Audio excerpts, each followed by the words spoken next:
Ladies and gents, welcome back to the Coffee and KO show previewing UFC Vegas 26. We don't know. Yeah, exactly. But fellas, how we doing? Doing good, man. Doing good.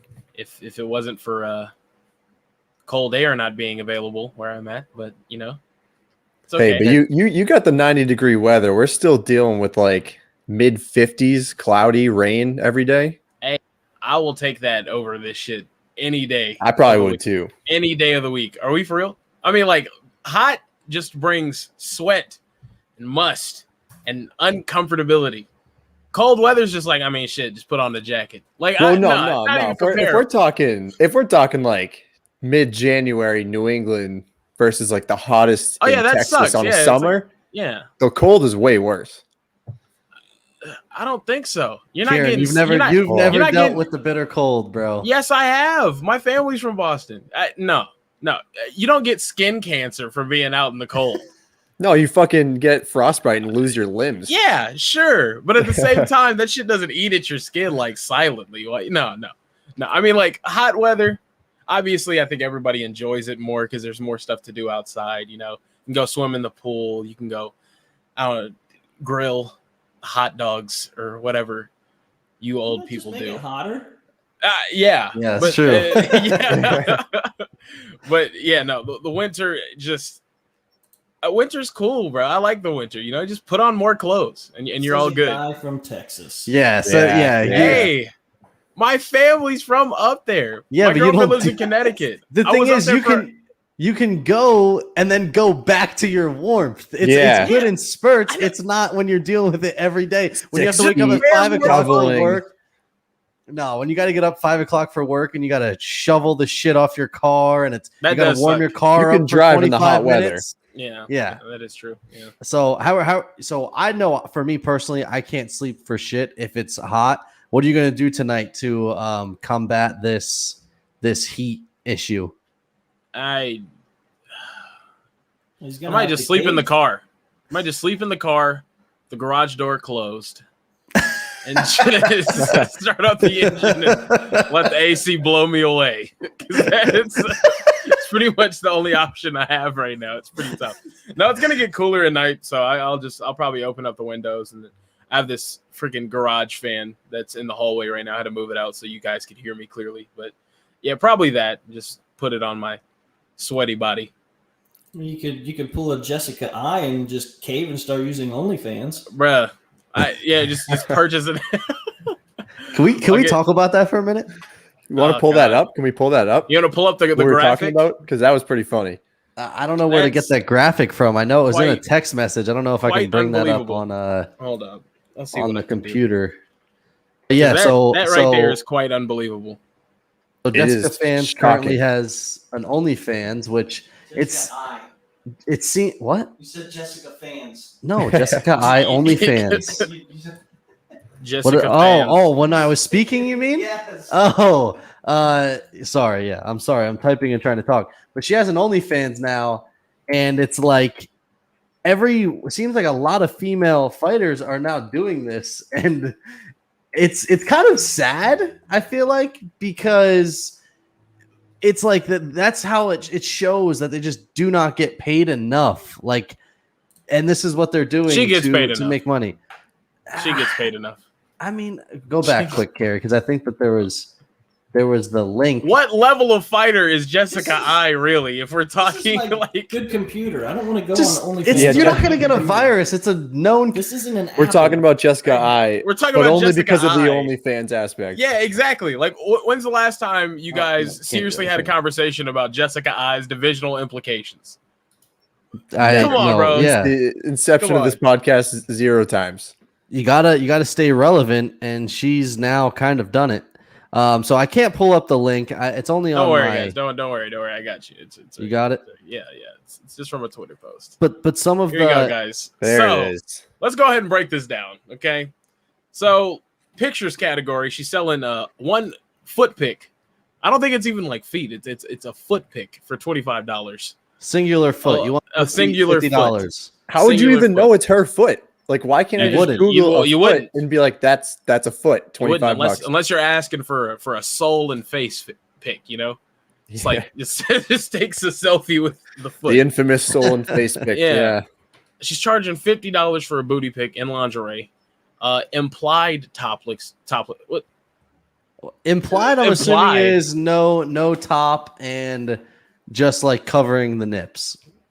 Okay. Bare booty pic, $100. A topless pic, $1,000. The price jump there is insane. Just you go from $100 to full-fledged $1,000. There are much more attractive there's a market women for this. There are much more attractive women charging $15 a month on OnlyFans for everything that you could possibly see. There's a specific demographic of individual that is down paying for this, and that is about it. But she will make money. Of course, she probably doesn't just post these prices for nothing. Like, people are paying these prices. She's making good money. I just really think the funniest part is the customs.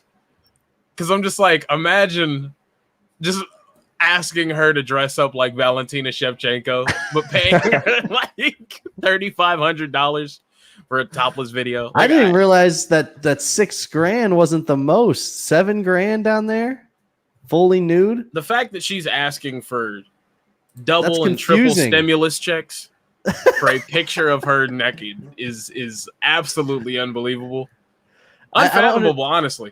We're talking about Jessica I. Why does the fully nude pic on the bottom cost $7,000, but the fully nude pic on the top costs $6,000? Because it's custom. Yeah, it's custom. Oh, how are you customly nude? You're either nude or you're not, bruh. If you're paying $7,000 for a picture, somebody's gonna have some weird ass kink that they want her to dress up as. Or like when you choose the pose type of thing. Is that like, I don't know. No, they're paying to see her in a fucking elf costume is what they're paying to see. That's what the fuck they're paying to see. They're paying to see Jessica I dressed up head to toe like a damn Lord of the Rings character. That's what they want. No, this is just, it's getting out of hand. Josh says, gotta start saving up. Also, fellas, I mean, I'm not trying to knock her hustle, but fellas, if there's ever a picture of her on the internet, you can find that shit. Like it's just like the illegal streams on a UFC event, bro. Exactly. You can find that shit for free. You can find anything for free, bro. Do you think maybe it's just like exhilarating? Like these guys just like get the shakes because, oh my god, I just spent $6,000 on a naked picture. Like, I don't know. Yeah, like it's like a thrill. It's like a weird thrill they get. But like, who's shelling out $6,000? Like, you got to have some serious dough if that's like the kind of money you're spending on this. If you are spending the same amount of money that a car is worth for a single picture of a woman naked, you really got to kill yourself. I'm sorry, because your priorities are so fucked up. You're not savable. What happens if you lose this picture? What happens if it's gone? Then that's it. $6,000. Imagine she's like, you can't save the picture. I'm gonna show you for 10 seconds on Snapchat. Like a Snapchat, yeah. It goes away forever.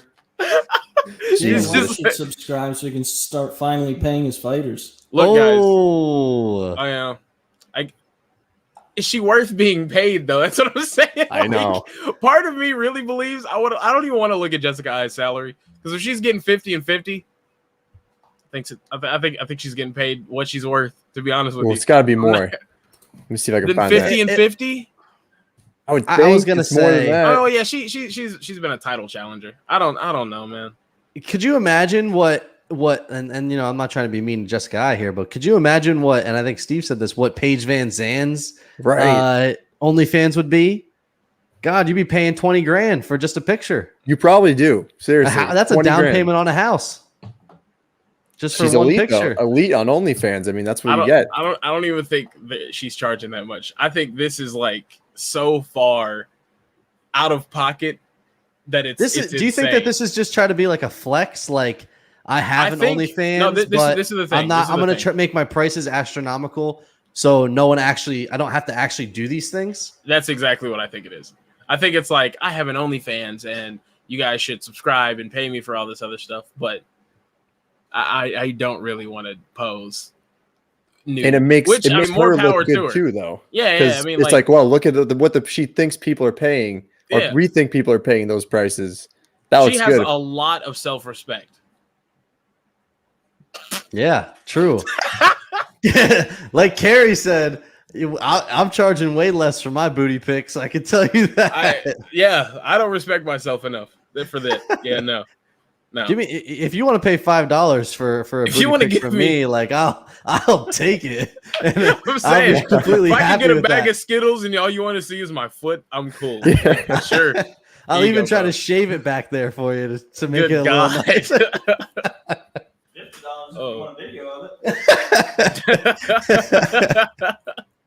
Oh goodness! Just fill up my gas tank once, and you'll see whatever you want. So Steve said it, man. OnlyFans has changed the game, especially for female fighters. It's starting to become a pretty big thing. I mean, well, they're all getting cut from the UFC, so they need some form of income. Yeah, I mean, this is true. It's actually more sad than anything. I think Aaron said only hands. Yeah, I saw that. on the recap show. Oh man, so we had that heck of a way to start off the show, but then we also have Diego Sanchez getting cut from the UFC, and of course, and I mean, so this actually happened before he knew he was cut. This was actually in the interviews prior to the Cowboy fight, which ended up getting Diego Sanchez got cut. So wait, let's before we get to Joshua Fabia, did Diego have to pull out due to an injury and then he got cut, or he got cut because of this incident? He got an email, and the email said, because of your last performance against Jake Matthews, the fight is off, and then he got released because of that. Makes zero sense. It was probably because of this video. That they probably just found a different. They probably couldn't say, okay, we can't fire you for this reason, so we're going to take this action and fire you for this other reason. But really, it's because of this reason. Yes, does that make sense? But also because Fabia was asking for the medical records, and a lot of people are saying that he was asking for the medical records to gear up for a lawsuit, and the UFC saw it coming and decided to release him just to get rid of all that. Which I mean, Dan Hardy got fired for having a squabble with like a UFC employee, and there's been numerous videos of Joshua Fabia making people feel very uncomfortable. I mean, Matt Serra, he got into it with Matt Serra. He got into it with Megan O'Leary, Paul Felder, Angela Hill, everyone in that room. I mean, multiple times. It's been kind of he's kind of been a nuisance during fight week. So I can definitely see them releasing him for that reason. But like you said, you never know. I mean, I get it. Diego Sanchez is a legend, but dude hasn't been UFC caliber for some years on end, man. To be honest, he should have been cut a long while ago. So, like when he was cut, the only reason why it was surprising was because he literally had a fight booked on Saturday, and then it just the main event of that fight. That's the weird part is that they sent him the email saying that it's because of the Jake Matthews fight, and he was like, "Well, then why did we book the fight with Cowboy?" And he literally passed all the tests. He's getting paid everything. He did his camp, like it was all these things, and he was just like, "Why would you say that? That's the reason." Yeah, well, he got paid though. They obviously don't. They obviously really wanted him gone because they gave him $200,000 to leave. $217,000. So that tells me that you did some shit like that. I don't think we're getting the full story, and honestly, I don't think we probably will get the full story unless it's a pink Dana after fight night answering questions like, "What happened with Joshua Fabia?" He's like, "Well, this fucking goof," you know, just go off on a typical Dana rant. But it's pretty telling to me that they gave him all of that like win show money just to get the fuck out of there. So to me, that's kind of, I don't know, you fulfilled your obligation and the UFC just wants to get rid of you. Because this is my other thing too. I don't think the UFC would willingly want to scramble for a main event like this. No way. You know, and I know it doesn't look like Cowboy's getting another opponent. Like at this point, it's been they're trying to push Giga. I don't know if the UFC wants that because I honestly think this is Cowboy's last fight, and I think that it's like obviously they have immense respect for him. I think it's going to be one of those things where they kind of want to give him an opponent that they feel like he can beat right off in the sunset, or at least have a good fight with, like Kevin Holland. They were like with Kevin Holland because he would probably smoke Cowboy. I think they respect Cowboy in a little bit better manner than they do most fighters, and if he's publicly said like. I think the UFC's issue and Dana White's issue a lot of times is fighters hang on to the point where the UFC has to step in and say, okay, this is it. Where maybe Cowboy has come out and acknowledged the fact like this is going to be my last fight 100%. And and then they're gonna respect him a little bit more. Where in times past, like look at Anderson Silva is still trying to find, isn't he boxing? Or did that get scrapped? He wants to box Roy Jones Jr. Yeah. So I mean, it's just there's guys that just kind of cling on to it a little too long, and if Cowboys come out and said, I'm done after this, maybe they're trying to respect that and get him someone that he could potentially beat and ride off in the sunset. And that's what it was too. It's like you have Diego Sanchez, you just have two legends. Perfect that's really punching bag. Yeah, it's just like it's perfect for both of those guys because I think we talk about it all the time. It's like you don't want to feed Cowboy to an up and coming killer. Like Nico Price was a tough fight for him. He actually fought that very well, but I think there's a lot of guys out there that would probably maybe finish him, and they want it to go, right off into the sunset for both of those guys. So it's a weird situation when they get older. And going back to Fabia, has there ever been a moment in which Fabia looks like a grumpy dad that's trying to get his kid more playing time, like on a sports team like that? Diego Sanchez is a 40-year-old man, and he's got this. Is Fabia younger than him? Like he's got this guy that clearly doesn't know a damn thing. Like it's been known that he doesn't know anything. He's just as weird as Diego, and he's literally speaking for Diego, but the whole time he's talking about Diego, it's really just him pushing his brand. It had nothing to do with Diego. He literally was using the fighter meeting. His brand. Which, listen, like there are some small time coaches out there, but those coaches still have one or two fighters under their belt. Fabia has no one but Diego Sanchez, the weirdest fucking guy in the UFC, and possibly at this point in his career, one of the shittier fighters in the organization. So it's not like that's helping Fabia in any way.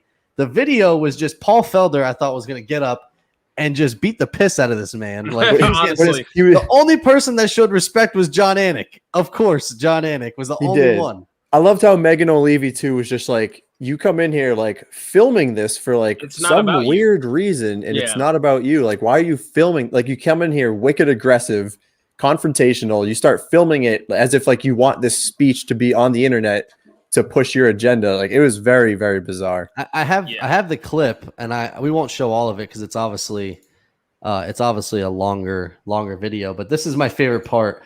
So Diego gets done talking. He's getting up from his fighter interview, and this when Fabia starts talking, I can't help but laugh. Hey, real quick, guys, just because you don't know who the hell I am. They obviously know who the hell you are, bro. Paul Felder's like done with it already, bro. He's already done with it. Your whole argument is the fact that they've talked shit about you online the whole time. Everyone's talking shit about you. Yet you come in there and you say, I know you don't know who the hell I am. That is just, it kills me every single time. Like the guy is just a complete idiot. I just love the fact Diego Sanchez is like, for the majority of his long fucking ramble fest, is just standing there looking like a child when their dad is arguing and they're just really with the coach. Yes, that's exactly what it is. Like, put my son in the game more and stop treating him like garbage, because that's the world we live in nowadays. Honestly, and that's the vibe I got from this entire freaking thing. It was just like I said, I can't play the whole thing. It's obviously, I think it's like 15 minutes long. Yeah. Not going to sit here and do a 15-minute Josh Fabia rant, but just one of the weirder situations in the UFC, though, that I can remember. And obviously he's not a respected coach. I think most coaches in the UFC are respected in some manner. He is not one of them. And now that Diego's gone, Joshua Fabia will officially be gone. I don't think we'll be seeing him again anytime soon. I am interested to see what comes about of this, though. Yeah, well, I think if there's any truth to the actual fact that they asked for the medical records and the UFC like wasn't giving them the medical records, like that's also kind of shady on the UFC's part too, if there is any truth to that. Because that was kind of the whole basis for them firing him, was saying that he was asking for medical records at a weird time because he was going to gear up for a lawsuit. But like, if you can't get access to your medical records, what does that even mean? You should be able to access your own medical records, but what I don't get is what would he be possibly suing them for?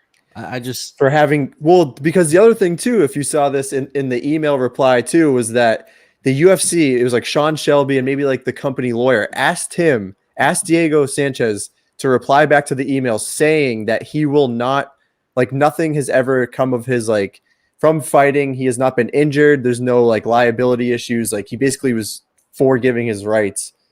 And It was weird. I don't believe anything they say, bro. I know. I don't know what to I don't believe. a single word that Diego Sanchez or his coach says. To be honest with you, I will say Diego has always been weird, but he has gotten much weirder over the years. Like he is out there, like the aliens and everything. He is a different guy. Like there's weird, like Yuri Prohaska and Tony Ferguson, and then there's Diego Sanchez weird. And Diego Sanchez weird is space cadet, left field, just not on the same planet weird. Like, so he also created an OnlyFans. Did he? Dude, at the end of his video on Instagram, he plugged his OnlyFans. It was fucking hysterical. He has an OnlyFans. What are his prices like? He probably doesn't even accept cash. He probably only accepts some like alien currency shit. Doggy coin. I just think it's funny that Joshua Fabia's whole thing is he's the teacher of the School of Self-Awareness, yet he has no self-awareness at all. Like none.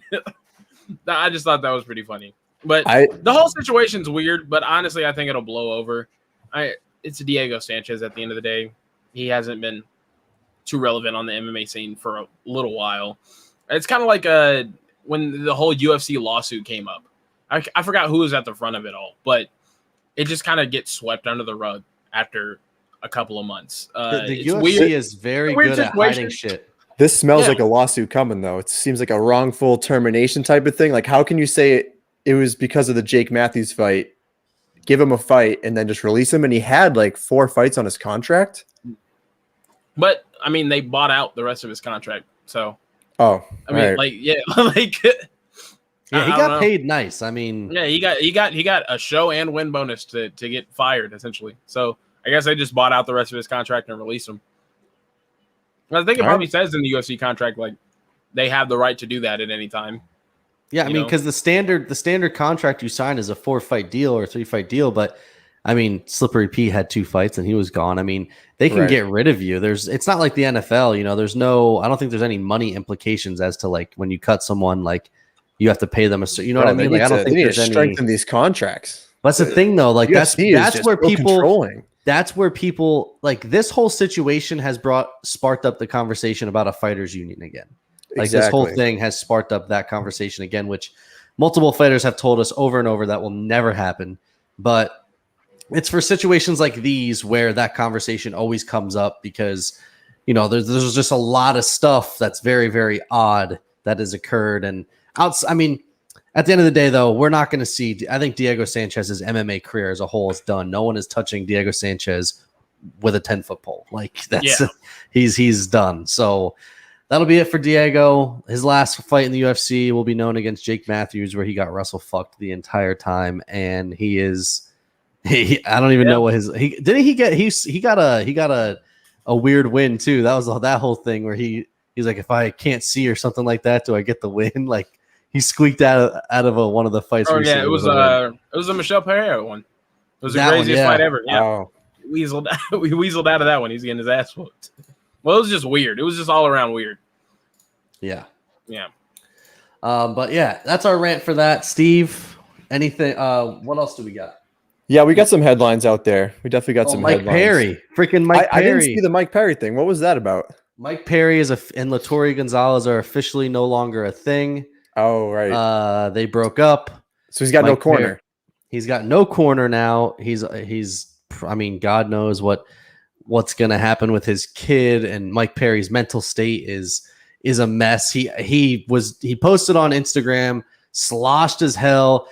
If you're in Miami, meet me in Miami. Let's Mike Perry's, slurred speech. He's like, and then he posted on Instagram today saying, like it was a nice message, I guess, to Latore Gonzalez. But yeah, so he's officially without a corner woman now, and he is greatest coach ever. Solo dolo again. She was undefeated. Man. She was undefeated as a solo coach. That's that's true. It's tough. Yeah, he's screwed. He's straight up screwed. This is the perfect time for him to go work out with Darren Till. Like he wasn't doing it because of his family, whatever. Like this is now it's time. Like Mike Perry, 1, he needs help. And 2, he needs a fresh start. I for the last don't even know if five. I don't even know if we'll see him again in the UFC. Like, there's a chance he gets cut still. So, yeah, I don't know. Sad, because like I said, you don't ever want to. Mike Perry just genuinely, I think, needs help, and that's what kind of sucks. Is like he's a guy that he has all the skills, but like mentally, he really needs help, and he needs a real coach at this point. Like he needs a Joshua Fabia in his life. God, no. Could you imagine that duo? Holy shit! All set. Yeah, I don't think that's ever going to change with Spiritual Mike Perry. Mike Perry. He's just one of those mentally. Perry's going to parry. Guys. Yeah, Mike Perry's going to parry. He's I don't know. You're going to see him drunk as hell on Instagram, posting some crazy shit, getting into civil disputes. Literally, like how many strikes do you crying. get? This is like the 10th strike. Like this. Well, dude's now gotta he's be out. losing. He's losing this exciting fight factor too. Like that. Like he stuck around, I think, because for a while, like his fights were on the edge of winning. Like they were very close, and there were wars. And now it's like his last fight wasn't really a war. He just got the shit kicked out of him. It wasn't like he posed a threat to Rodriguez at all. He just literally got the shit kicked out of him. So once you lose that too, then you're almost like not marketable at that point. Like everyone tuned into Mike Perry because he's crazy, but also because he's going to go balls to the wall and, he could get a crazy knockout. Now it's Mike Perry's mentally unstable and he's not. He's wrestling. He hasn't looked good at all. So he fights like he is too. Yeah, he's just no. I think it's time for him to get cut. I think that's best for him, to be honest with you too. Him being that mentally unstable with that large of a platform and audience, people looking at everything that he does, I don't think it's good for him. So yeah, he's got the attention for all the wrong reasons at this point. Yeah. People join his Instagram live and he's just like, I don't read these comments. He said that on the thing with Darren Till because people listen. People are. That's true. He probably sees a couple phones. Yeah, I don't know. Oh shit! What other headlines we got? Did you see? So Colby's manager and like basically everyone's manager. Oh no, I'm sorry. This is Usman's manager, Ali Abdelaziz. But he came out.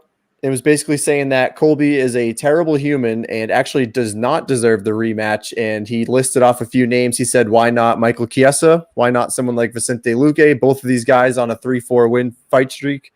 Colby's out maybe, and then we might get Chiesa. Like, what do you guys think about that? I'm not a fan personally, but I'd be more excited for Luque than Chiesa, but I still want Colby Covington before both of those guys. Michael Chiesa can wrestle, but he would get the shit kicked out of him by Kamaru Usman. It wouldn't even be close. Vicente Luque has the power, but I don't think that he doesn't come anywhere close to Usman either. Like Colby is the fight to make, and we've already said it. We said it on the recap. Usman at this point, with the way that he is fighting now, I don't see anyone, maybe Wonder Boy, that's it, posing a threat to Kamaru Usman. Well, my only argument to that would be honestly, I think they're just trying to have a fight quick where they know Colby's not going to go for it, or just wait until after that Leon Edwards versus Nate Diaz fight. Because this is my thing too. Colby Covington has fought once since getting stopped by Kamaru Usman against a man that went on a 4-fight losing streak and is cut from the UFC. Yep. So how much merit does he actually have other than having a good-looking loss against Usman? That's his best performance so far to everyone. Well, and Vicente Luque stopped him. Yeah. No one else stopped him. Wait, who? Vicente Luque stopped Tyron, and none of the other people stopped Tyron. So yeah, exactly. I don't know about Vicente Luque. I mean, that would be nuts though, because I like Vicente Luque, but I don't know. I mean, I think Colby's definitely what they should go with next, just because I think it's a good fight. Yeah, as far as for fans, that fight. Yeah, exactly. I think that's the fight that they're going to make, unless Leon Edwards just turns into a star overnight and destroys Nate Diaz or something. But even then, he'll never be a star.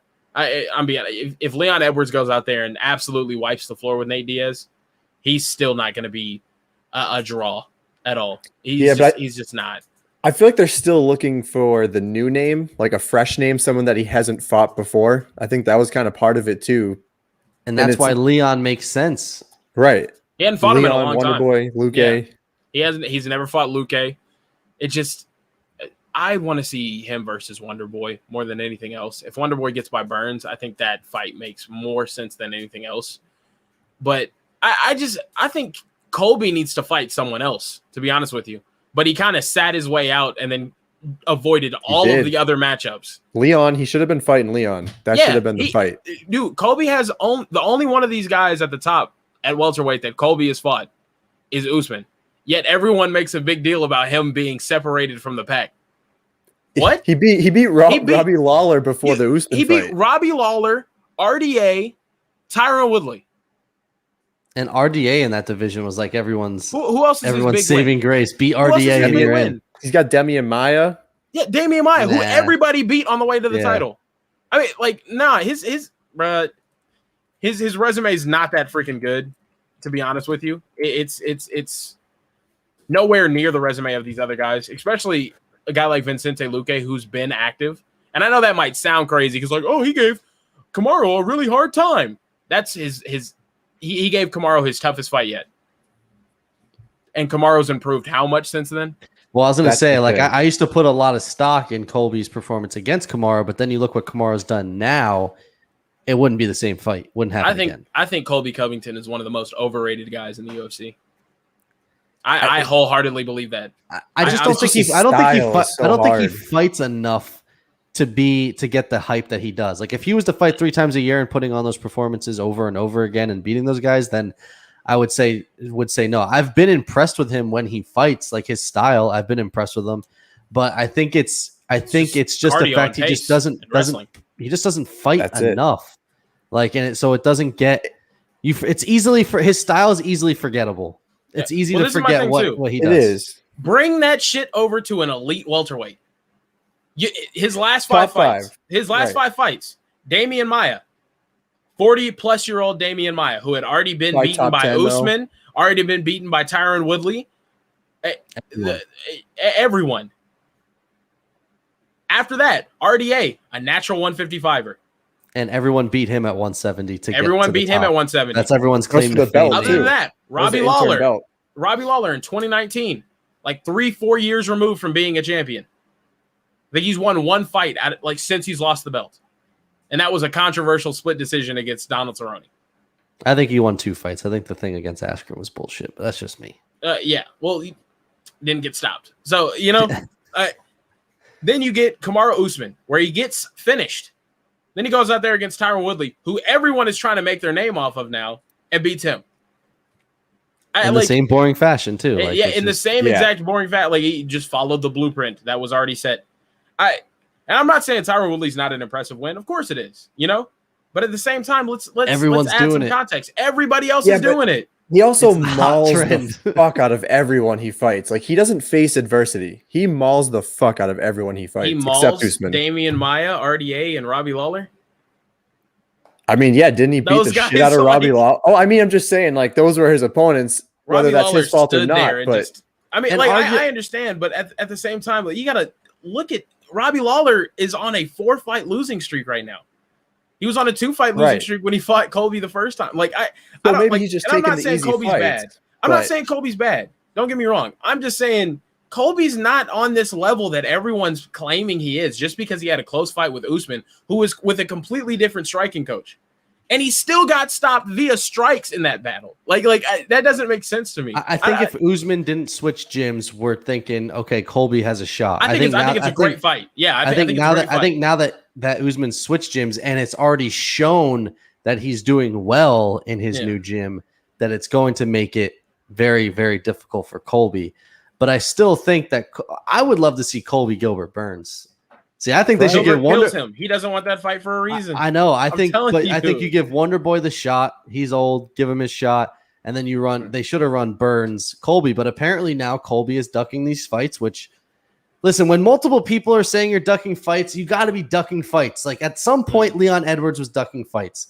At some point now, Colby Covington is ducking fights, and I hate saying that, but if multiple fighters are coming out and saying that this guy is declining fights against them, it's happening. Like, But it's happening. He knew he was getting a rematch with Usman. He knew if he waited around, that was going to play out for him. You risk it against a top 5 guy, lose. Now you take a step back and need to win 2 more 100%. fights. No, that's weak though. Everyone It is weak. is on that 100%. shit. Leon's on that shit. That whole division Colby's does on it. that shit. Then Wonder Boy's over here like, just fight me. I just want to fight. I know. Yeah, that's the tough part too. I mean, but shit, even Wonder Boy back in the day didn't want to fight Leon Edwards because he was ranked below him. Yeah, that's a problem too. This is my thing. When I talk about Colby Covington, I look at the rest of the division. Gilbert Burns, I think beats him. Leon Edwards, I think beats him. Stephen Thompson, I think beats him. You don't think so? I don't know. I don't think it's as easy as you're saying it is. I think if definitely they not go easy. He's a good fighter. Stephen Thompson's not doing that those bullshit. guys can't. I mean, you're Stephen telling me you Thompson don't is think not sitting there and letting him cardio kickbox his ass in a wrestling range. No, that shit's not happening.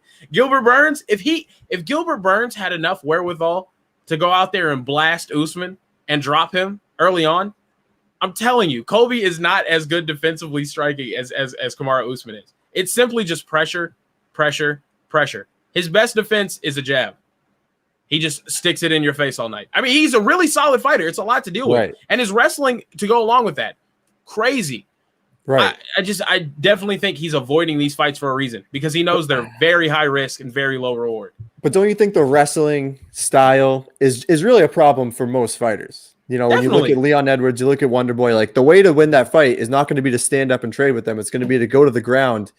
And I know we haven't really seen him go against like that top 5 guy outside of Usman. We don't even know if he could take down Usman, but I feel like he would definitely be able to get inside, you know, in a 5-round fight. I don't know. I think he could wear them down eventually. Oh, this is my thing though. You're seeing him wrestle a bunch of people that have been withered down. Like, I guess we got to see it versus you just got to see it. You just got to see it. He's got it. That's the problem. He's not taking these fights, and then these are the questions we have. And that's it's warranted. That's fair. It's warranted because he's not taking these fights that would answer all these questions. If he was to go out fight Gilbert Burns and ragdoll wrestle him and his style would work, then we'd all be singing a different tune. But he's not taking those fights. And at this point, I think we can all agree. I mean, I know, at least for me, I'm a Colby guy. I like Colby. But for me personally, after seeing what Usman has done and what Colby's fight style is, I don't think Colby stands a chance. And that's just, you know, I think it's going to be a way more in the top 7. One more one-sided fight than what it was the first time. Yeah. I just think Usman is miles ahead of these guys right now, to be honest with you. Yeah, I don't think I'm cool. I'm cool with the Colby rematch. But my thing is, if Usman wants to stay active, I completely understand him taking a fight against Luque or Chiesa. I don't think Luque or Chiesa really deserve a title shot right now.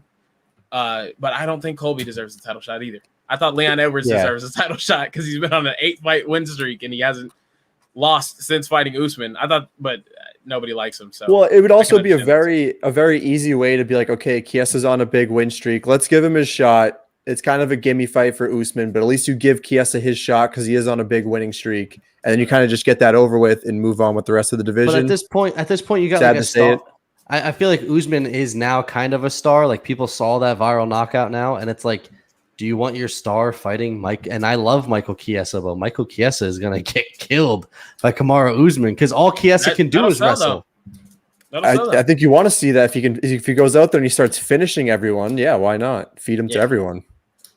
Me personally, as a fan, I want to see the best versus the best. Yeah, I want to see the best versus the best too.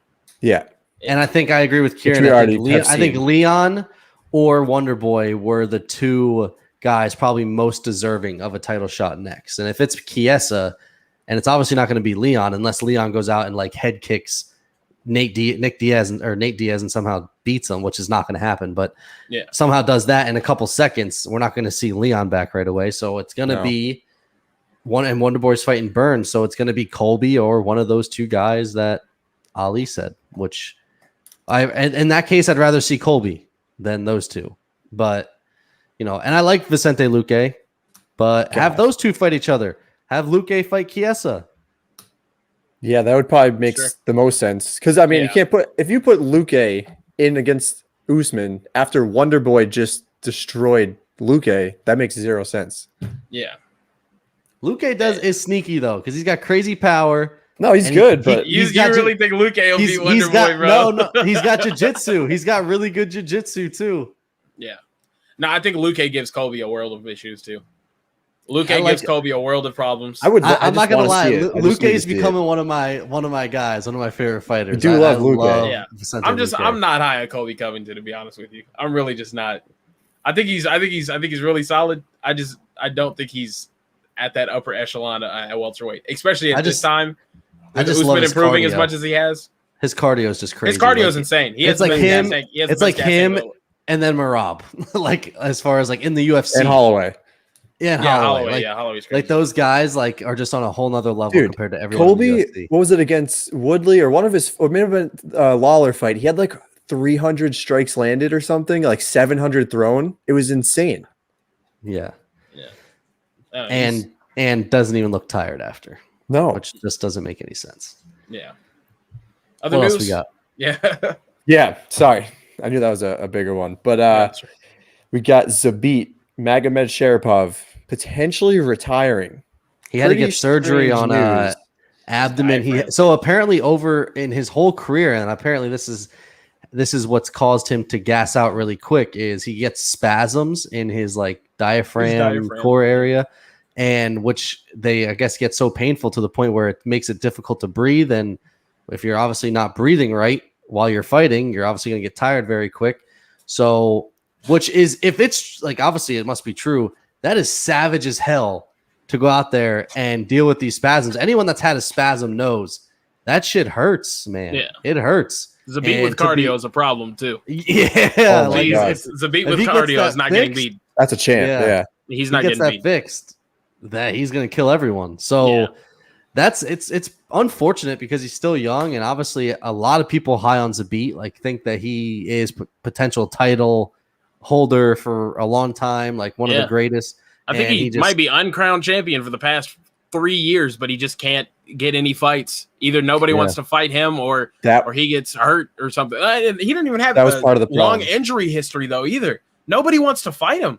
It's like 145 and 170 have the shittiest contenders, man. Could you imagine Volkanovski versus Zabit in the octagon? Like what it would look like? Zabit would Like- kill him. Like 5'6" whole versus head. 6'2". It's crazy. I don't know. I do like Volkanovski's leg kicks against Zabit though. He does have a little trouble. Check this shit But, out. Yeah. I just Not UFC related. 5 days ago, Logan Paul confirmed against Floyd. Ocho Cinco. Ocho Chad Cinco can box. Johnson. I'll Ocho take Cinco Ocho can Cinco box. all day. He will Ocho be Cinco on the can box. undercard. Yeah, Ocho Cinco's on the undercard. He should Who's fight he Logan. gonna fight? Or he should fight Jake. I would love to Dude, see him fight yes. Jake. He can box, bro. Ocho Cinco can box. I'm telling you, he might surprise you. He's gonna fight He's another shredded celebrity too. Yeah, he can get in there and throw. No, but back to the Zabit thing. He got dropped from the rankings, which I think is complete bullshit. I think it's complete bullshit It's been a minute though. because Yair Rodriguez Is still fought. hiding. Yeah, Yair Rodriguez fought longer ago than he did, and he's still in the rankings. He fought Yeah, that's Stevens. bullshit. Yeah, he fought Jeremy Stevens in October of 2019, and all he's done is just duck Zabit's That was the matchups. Boston event. I don't like saying that fighters duck because I think it's stupid. Oh, he is ducking. He's people. He's been And ducking he's for ducking years, USADA bro. too. He's ducking everybody. He's ducking USADA. He's ducking his baby mama. He's ducking everybody. It's, What could he even be waiting for at this point? If he's number 3 and he was gonna fight Zabit, the only 2 guys ahead of him are Holloway and Ortega. Like, what is he waiting for? I don't know. It doesn't. Give me he Max didn't want that Holloway Zabit versus Yair, so Max Holloway can kill him and just be done. fight. It's getting annoying at this point. That division Because is Max pretty Holloway- shitty. This is the thing. Max Holloway is the most active guy in the division, and he was the champion. And now he shouldn't have lost that fight. And now you're starting to see the repercussions of it because you have 2 lifeless personalities on Tough delaying that belt getting fought for however long. I mean, when did Volkanovski and Max fight last time? That was July last year. Triple July title last fight, year. right? It's gonna be over a year. Yeah. It's gonna be well over a year before they fight again. Yeah, probably won't be until- Volkanovski's now turned into like a I'm gonna fight once a year type champion. I And hate What does that Max shit, it's do? man. fucking What horrible. the hell is Max supposed to do at this point? Max Play is pretty video much games? Max didn't give Like, a he's fuck. the next guy up, so it's Max like didn't give a fuck. Max is just like I'm gonna fight whoever. I mean, who else can he fight though? Who It'll else have can to he be fight? Yair. It'll have to be Yair. Give him Yair, I guess. I thought they were going to do That's it. him versus Zabit, but I think maybe the reason why Zabit got dropped from the rankings is because he got hurt. But at the same time, and he talked about retiring, so maybe he said to them, "If this doesn't work, I'm retiring." And they're like, "Okay, well, we're going to drop you from now." I mean, it would only take one win for him to get back, though. It's getting so annoying because the dude had all the potential to be that next Dagestani superstar like Khabib, and the UFC and everyone that had any form of decision making around it has completely botched this shit. He should have been lined up to fight another person and another person and another. They should have fast tracked him to a title after they saw what he did against everybody that he's fought. And that was one of the things too, that in the reports, it was like TASS. I don't know if that's like a Russian reporter or whatever, but they said that he said he was unmotivated. He was unhappy with the way the UFC was treating him. He wasn't being offered good fights. Like, he was sitting high in the rankings, but was getting these trash fights. Yeah. Then he was sitting there unmotivated, and now he wants to retire because he doesn't like the way the UFC is treating him. What's crazy is if it wasn't for the UFC kind of giving him shitty fights, he'd probably not get this surgery and probably would have just kept fighting with the issue he's got. Yeah. That's what's even more crazy. I feel like all these people are ducking him too. And that's the thing. It's just because there's certain people, there's a big drop off in the weight class as well. I mean, you got Holloway, you got Ortega, you got Rodriguez. I mean, I don't even know if you really wanted to give Ortega. I was still iffy about Ortega getting another title shot after a one win coming back. Yeah, we got to see. I think we got to see Ortega do what he did against Zombie more than once. Like, one performance is not. This is the problem, though, too. If Yair Rodriguez takes that fight against Zabit, the winner of that gets a title shot over Brian Ortega 100% because they're on a win streak. Mm-hmm. Right. It's like that fight not being made has fucked up everything in the middle of that division. And if we lose Zabit, Magomedsharipov out of it, that's going to be a tragedy because that dude might be the best dude in the world. He is. Cut the division. Get rid of it. No, I think he's the most complete fighter in all of MMA right now. I mean, that sounds crazy, but I'm talking about a dude that can wrestle his ass off, strike his ass off, box his ass off. Has cardio, though. His cardio's bad.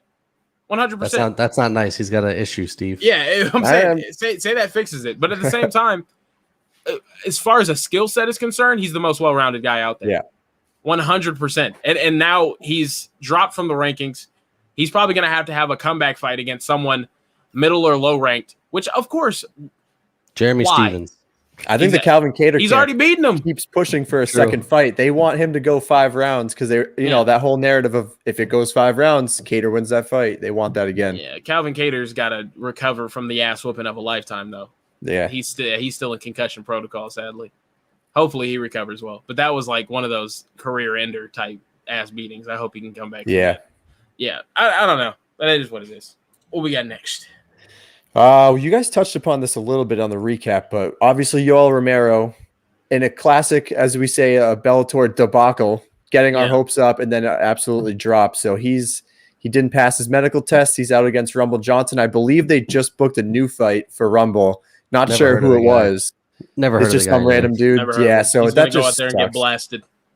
Even we knew though that shit wasn't happening, though. I know. I feel like we said that every time. Yeah, that was too good to be true. This is exactly how we feel. LOL about Bellator. Honestly, that's pretty much Bella turd. Fuck a tour. Bella shit. There you go. If Aaron's listening, he's gonna get upset. He was defending that heavily. Or not heavily. He was a little tired at the end there, but he wanted to go in. Prelims are like 1 and 2 fighters fighting against like 3 and 0 fighters. Like, it's borderline regional MMA at times. Like, let's relax. I don't watch that shit. Me neither. We're casuals. That's okay because we're casuals. I watch it. No, you don't. You're a casual. No, I do. I watch it a little bit. I watch it. That's not what I heard. I know. I'm a casual. Yeah. Kieran the casual, or casual Kieran. Casual Kieran. Anything else? The only other thing I had on here, which I thought was pretty funny. It's not really funny. I don't really know what to make of it. But Connor, did you see he donated the $500,000 to another foundation in Louisiana? It was the Boys and Girls Club, which I guess Poirier like kind of has ties with. But I thought that was kind of funny. I mean, it's obviously a win for everyone at that point, except I mean, maybe Poirier loses a little bit, but I thought that was kind of hilarious. Honestly, well, this is the thing though too. I saw a lengthy Reddit post, which I mean, it's Reddit, but at the same time, I saw a lengthy Reddit post like of an accountant kind of diving into Poirier's foundation. It's kind of He said if he was advising a client, he would say not to donate $500,000 because they don't have any record of expenses and that's what Connor's team was saying. Their tax forms are all kind of out of whack and there's no plan for him. And his wife is the treasurer and a lot of shady stuff going on. Poirier's getting that money. I'm saying Poirier's getting that 500K. Yeah. Damn, he got excited when Connor he probably just throws one barbecue in Louisiana and everyone's like, all right, cool. I don't even know that like millions of dollars are getting donated every year. Yeah. Shit, how does he fund this thing every year? Well, it's all the donations that they're not like registered cost. as like I forgot what it is. It's something they're not like registered as like a reviewable nonprofit or something like that. I forgot what they are, but yeah, you can't give them a Yelp score. Something like that. Like there's no, they're not listed on some service or whatever that a lot of charities should be listed on. Or that most charities. Yeah, it's pretty weird much. that like their beef is around this charity for kids. What is happening? Also, I never really bought it, bro. I'm gonna be honest with you. I was like, oh no, we called that out. Yeah. We called that out. Yeah, no, mile away. Yeah. Is there any rate that matchups? I do. I have only 2 of them. Did you see Sean O'Malley? Is that on there? Sean that O'Malley was got the booked. second one. We could just do that one first if you want to. So Sean O'Malley taking on Smolka, UFC 264. I mean, I have a theory. I think that for that one, man. I think that the UFC. I don't know if Sean O'Malley will ever get to a belt because of this. I think the UFC, because Sean O'Malley has made it very clear that he's all about the viral knockout. The reason why he didn't finish Thomas Almeida the first time is because he wanted it to be a walk-off. I feel like Sean O'Malley is just like, give me anyone that I can get a walk-off knockout against and just keep, because he's going to get so much money for going viral. He builds his brand on Instagram, Twitter, all that stuff. Gets the 50K for the knockout of the night. Just give me these shitty guys that I can walk off KO them and I'm cool. Like that's all I need. And the thing is, like, he's one of those guys, he doesn't even have to be a champ to be marketable. Like they can market Sean O'Malley just for him, just because it's Sean O'Malley. He just doesn't seem like he has this drive to be a champion. His only drive is, I just want to knock people out and walk off highlight reel. I really thought they were going to do the Dominic Cruz fight, man. And now I forgot Louis Smolka was even still signed to the UFC. Yeah, a Cheeto rematch would have been crazy. Yeah. I would have loved that. I don't know, man. I think Smolka's look decent, but I still think he gets smoked by Sean O'Malley. Like I think a lot of people get smoked by Sean O'Malley. I think he's really good. But me too. That's why I'm still kind of confused. I don't know. I give it a 2, only because Sean O'Malley. I love Sean O'Malley though. He's fucking entertaining. He's that's what I mean. Like if it wasn't for him, it'd be worse. But to me, I'm the guy. I said this earlier. I want to see the best fight the best, and seeing Sean O'Malley fight Louis Smolka does nothing for me. Yeah. Nope. See, I'll give it like a 3 or a 4 because I'd rather watch that than like a fucking Caitlin Chukagian fight or something on a pay-per-view. Randa Marcos? Randa Marcos fight on a pay-per-view. Did you get cut yet, or is she still on there? She's still there. Is she ranked? I think she's definitely she might be ranked. Is she? She might be. No, she's not ranked. She better not be ranked. No. Anyway, fuck no. I mean, like, I like the match. No, I don't like the matchup. I like the fact that Sean O'Malley's going to be active, though. I just think if you're going to fight this level of competition, just be more active. I don't really have a problem with you knocking all these bum contenders dead. Not that Louis Smolka's a bum. Like, he's pretty solid. He's been a UFC veteran for a while. But I don't have a problem with you fighting lower level guys that aren't that ranked competition if you're going to be active with it as well. Like, just dominate, It's just the same thing as I said about Merab in the recap. Like, how many of these guys are you going to give Merab until you finally are just like, Cody okay, Staman's ranked, though. No, I know. Like, yes, that was the first guy, but prior to that, it was all guys that Merab could just throw all around. Just fuck. Yes, exactly. Right. So give a good fuck. That's what I mean. Like, well, O'Malley's not even ranked yet either. Like, he still hasn't reached 15. Yeah. I just hope, so bringing back Bellator for whatever reason, if you guys know Michael Venom Page. Yes. I just hope the UFC doesn't do to Sean O'Malley what they did with Michael Venom Page, which is like borderline protecting them, but also just saving them so they can put up highlight reel knockouts, and sheltering them from elite competition. Because this is my thing. If Sean O'Malley goes out there and finishes Louis Smolka, there is no excuse for him not fighting a guy ranked from 15 to 5. Like Right. you have to give him someone, because at that point it's kind of promotional malpractice. It's like, now I'm not ranked, and you're gonna put me up against this dude that's just knocking everybody fucking dead. Like, are we for real? But 135 is stacked though, stacked. And then also when you look at the division, you got to think there's a lot of fights that like probably aren't gonna happen. Kyler Phillips, his teammate, he trains with him. Cody Stamen just fought Marab. Kyler Phillips is fighting Rafael Sunsel. Yeah, exactly. He's fighting a Sunsao, which I love that fight, by the way. Cheeto Vera just fought him. He might not want that. Jimmy Rivera, does he have a fight booked? No, he's probably going to be. He's probably going to Pedro recover. Munoz. He got all those leg kicks absorbed by Pedro Munoz. Yeah, he just fought Pedro Munoz. Pedro Munoz just fought. I thought the Dominic Cruz one was the one to make. You know, and then you start looking at guys that are a little bit too highly ranked for him. But I don't know. Maybe they do Frankie Edgar versus Dominic Cruz. Yeah, Frankie Edgar's got to retire, He'd man. get Frankie Edgar versus Dominic Cruz. Frankie Edgar By the versus way, Dominic Cruz would make me a little hard. We talked about Yuri's knockout of the year. We forgot about Sandhagen's knockout over Frankie the Edgar. flying knee. I was thinking that knee. when you guys were talking about it on the recap. Yeah. I was like, Sandhagen. We forgot about Sandhagen's that flying one. knee is crazy. I still got that Yuri though. That spinning elbow. John Jones. He stole John Jones's flow, word for word, bar for bar. It's crazy. I meant to say at the start of the show too. I am so on the Yuri train after that performance. Same. I'm all in on Yuri Prochazka. Unlike Aaron, who's calling him Johnny Walker with a chin. What's that about? Disrespectful to his skill set, man. He's not Russian, so Aaron doesn't back him. Honestly, it's not Russian or anti Darren Till. Yes. There it is. All right, let's get to this shitter. All right. Yeah, you want to get into it? Let's get into it. Let's just get into I the don't shitter. really want to get into it. I really don't want to. We're gonna meme the fuck out of this shit. Trust me. It's hot as hell. Not in any mood to play the games. Kieran wants to get this show done so he can put Am the I fan glistening back yet? on. Am I glistening? Oh my You god! still look beautiful. Thank you. I try. You could do the show shirtless. We wouldn't judge you. Oh god, no! I don't get it. All right, yeah. So I don't even know for that. Oh yeah, $50. You got a card. We'll have to put our StreamYard 500 for nipple. fans only prices. Fans only prices. So first off, Maurice Green's on this card. I'm He so out on Mo. sucks. I've been out on Mo Oh, Green he's for so like bad. 3 years. Okay, yeah, that's another thing. Sorry, He's terrible. before we get to that, that's another thing I wanted to touch on. Ryzen has 10-minute rounds. That's the way they start their fights.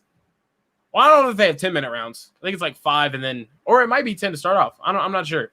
But yeah, they have long ass rounds. Like it's like the Japanese pride rules. And I think some people were making a big deal about Yuri's gas tank. I'm like, he never slowed down in that fight and set an unbelievable pace. More damage. God, no. And He's still, fine. he just got to get rid of the dildo on the top of his head. No, dude, I love it. I like Keep that. the fuck handle. That is some like tribal warrior shit from like the 1200s. Keep it. Steve, if anything, you need to get that and sport it on this podcast. I don't know if I can do that with my job. I might be put in jail. You have to be a fighter. You basically have to be a fighter. Fighters can definitely pull things off that like normal human beings can't. 100%. Like that haircut. But yeah, we got Maurice Green on this card. He that is just awful. Phil Hall's okay. I can do that. We got Diego Ferreira versus Gregor Gillespie. I can dig that. Neal Magny, Jeff Neal, okay. Angela Hill back.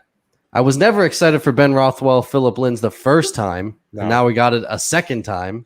Marina Rodriguez is exciting, but I love Ben Rothwell. He looks just like one of my friends. It's hysterical. So that's what my friend literally calls him Dad. So it's great, and so I like Ben Rothwell for that. But other than that, we tweeted at Ben Rothwell too about that, and he responded, and I'm pretty sure he said he'd come on the pod at some point. Yeah, he did. I like Rothwell.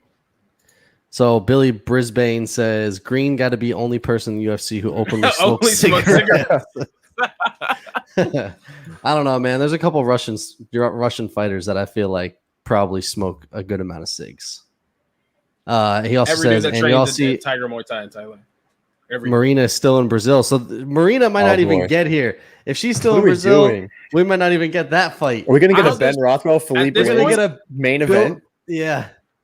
At this point, Neal Magny and Jeff Neal should have been the main event over Michelle Waterson and Marina Rodriguez. Or Anyway. Diego Or Ferreira. Ferreira Gillespie, yeah. Yeah. Either of those.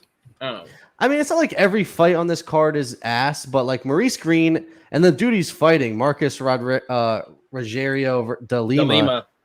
Didn't he lose? Didn't he get worked? He looks like a big ass thumb. Alexander Romanov. Oh. And his win is Back in in the November. UFC is Ben Sassoli, who's now in prison. He's in prison? Yeah, he's in prison. Oh, wow. So, yeah, I mean, Tafon and Chukwi, he's exciting. He's got some power. Only 5 fights in the UFC, but he'll be making I think that's his UFC debut. He's got some crazy striking, man. He's a powerhouse. Jamie He beat Pickett. Jamie Pickett in his UFC debut. So, but yeah, I'm out on Maurice Green. Yeah, only 5 fights in his career. So, I mean, he's a guy that the UFC, I think, really likes. But anyway, Steve, take us into the first fight because I have no idea. And at this point, if Marina and Waterson is done, I'm not going to be like Rodriguez looked all right in her last. Didn't she get the KO win? She knocked out over Ribas, yeah. And Ribas is on this card as well. Man, yeah, that's pretty crazy. And I mean, Angela Hill can strike. She doesn't really have the power that Rodriguez has, though. But Ribas has no chin apparently. So that's the fight that Herb Dean stopped 2 or 3 times. What are we talking about? Marina right had now? to. This is the main event of a UFC card in 2021. Yes. Yeah. Sorry, I'm That's hot. what we've come to. Sorry, I'm hot. I'm sad. Oh shit. UFC Vegas 26, Rodriguez versus Watterson. TJ Dillashaw right now. Yeah. Just think, this card looks fucking stacked. If TJ Dillashaw and fucking Corey Sandhagen are on the headliner. Dude, It's I feel like 100% true. we just talked about this in one of the preview shows, right? Because the guy asked like when Gillespie was fighting, and we were reading the card, and we were like, "This is fucking sick." And then every fight just got canceled. I hate my life. So Billy Brisbane, who apparently listens, I don't know, is he one of your friends? I don't know who Billy Brisbane is, but he's a listener, and that's pretty dope. He said we called it, just take a week off. I totally agree, man. If they would just, anytime you have a big pay-per-view, just take a week off after. It's not hurting anyone. Gets everyone back to where they need to be. I'll take the sacrifices. Fights.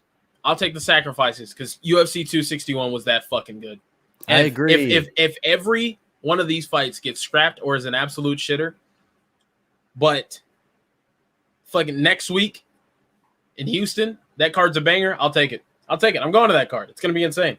Are you going to plug Stooges? Am I going to plug? Of course.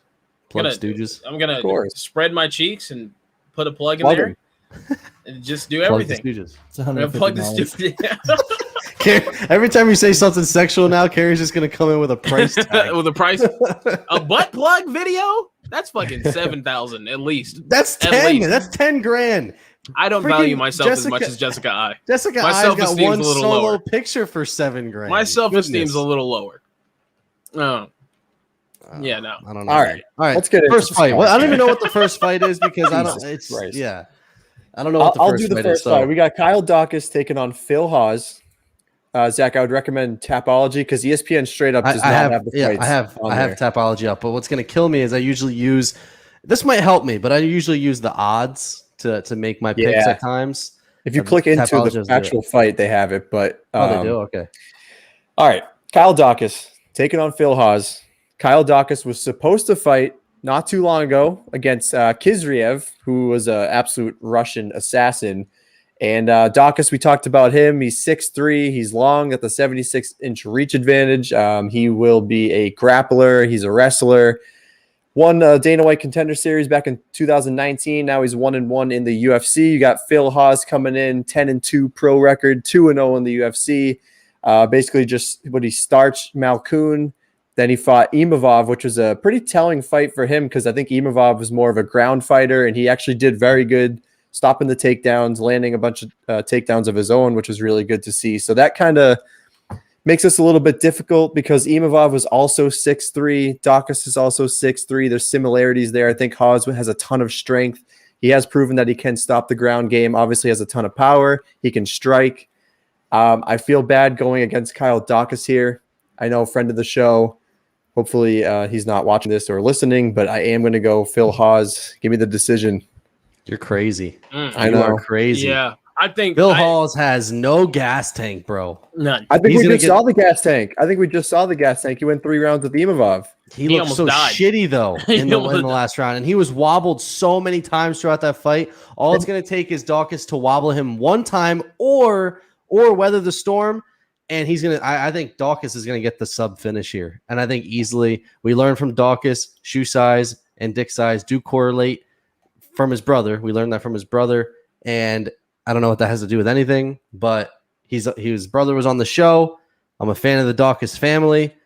And Daukaus is a legit threat on the ground.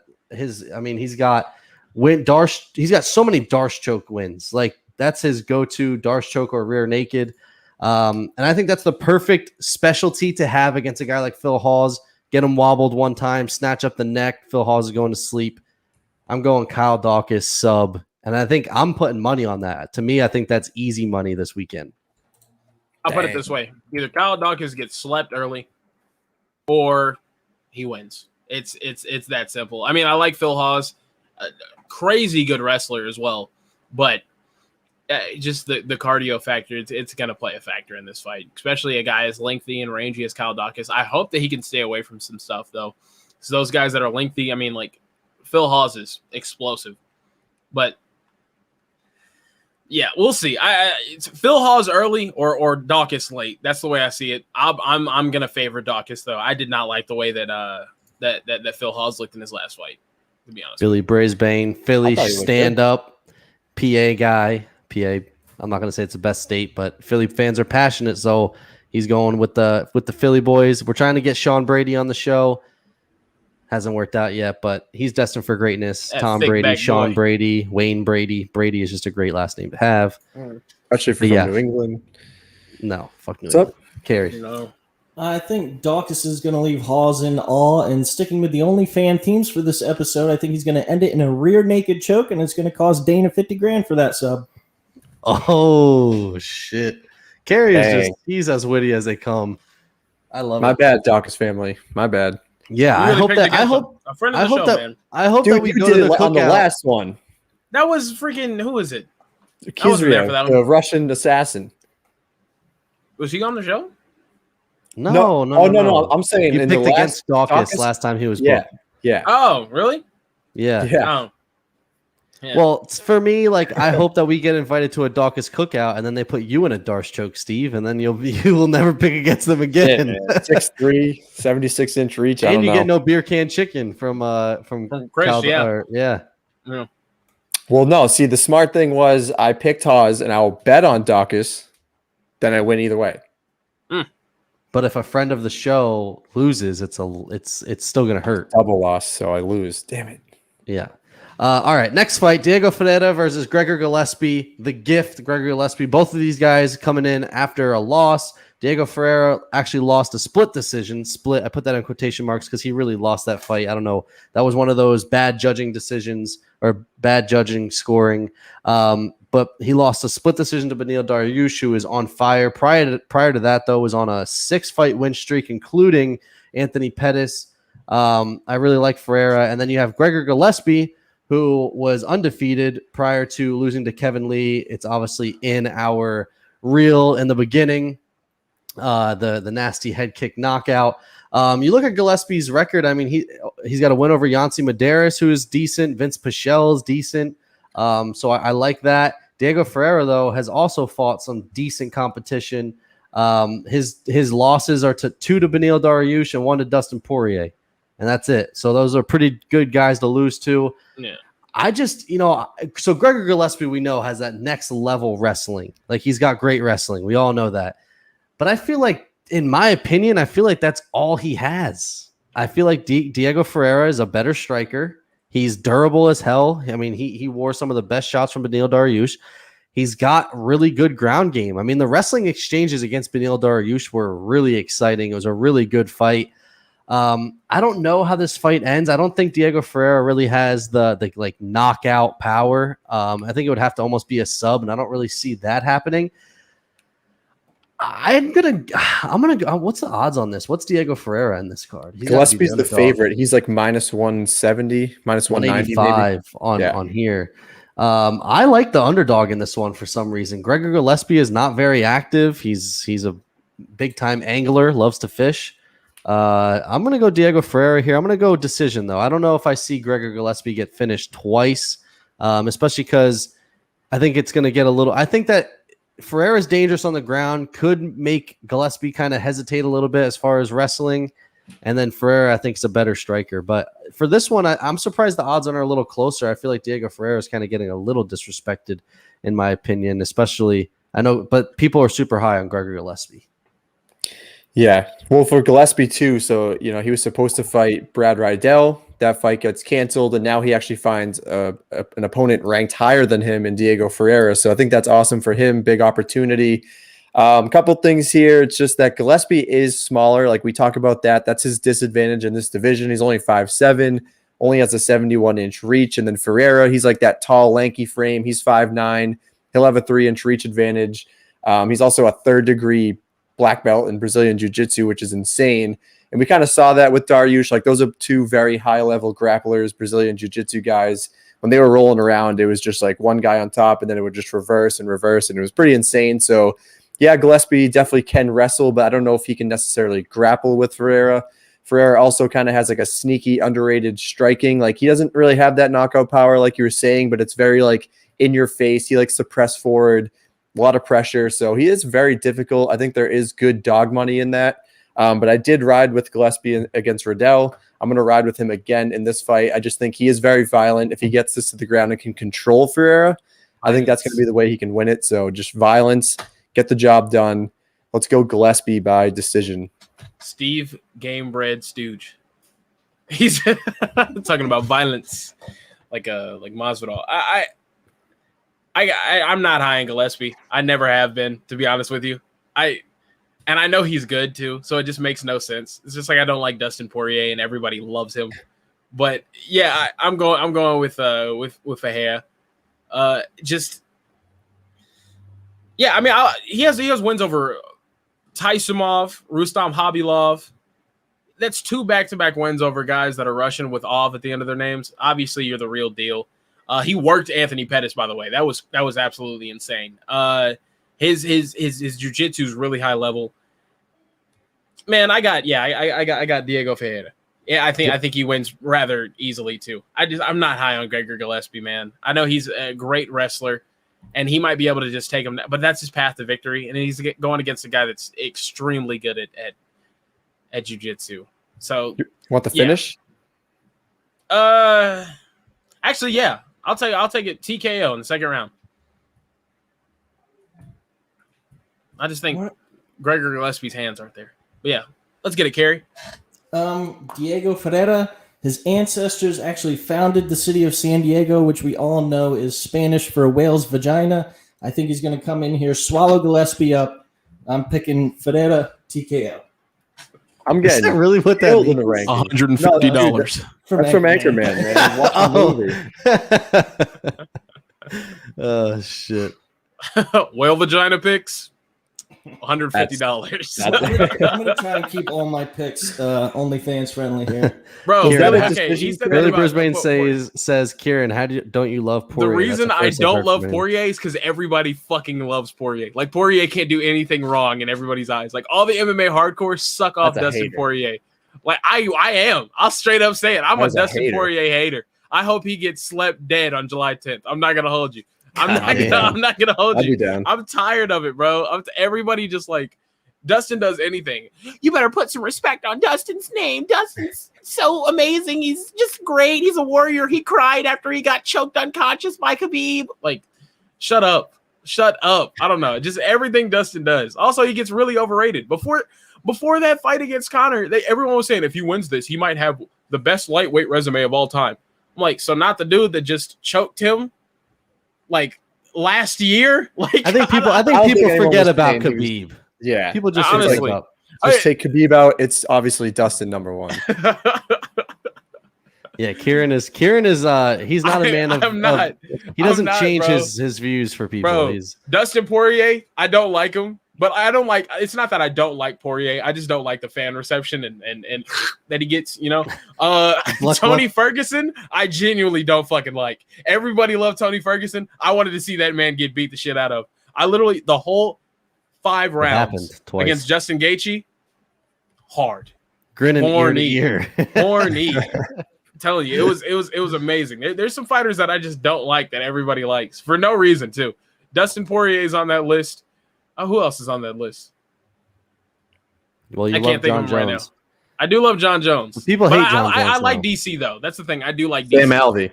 There it is. Yeah. Oh, I fucking hate Sam Alvey. I hate Sam Alvey so fucking And Julia much. Marquez. Oh yeah, freaking. I don't like Valentina Shevchenko either. I'll keep it a buck. She pisses me off. She fights the exact same way every time, and none of these sorry ass. That's dominant. Never mind. No, she's great though. She is great. I can't deny it. Dustin Poirier is great too. But oh yeah, Stipe. I don't like fucking Stipe. Well, no, okay. It's not that I don't like Stipe. Stipe He is likes fucking Francis though.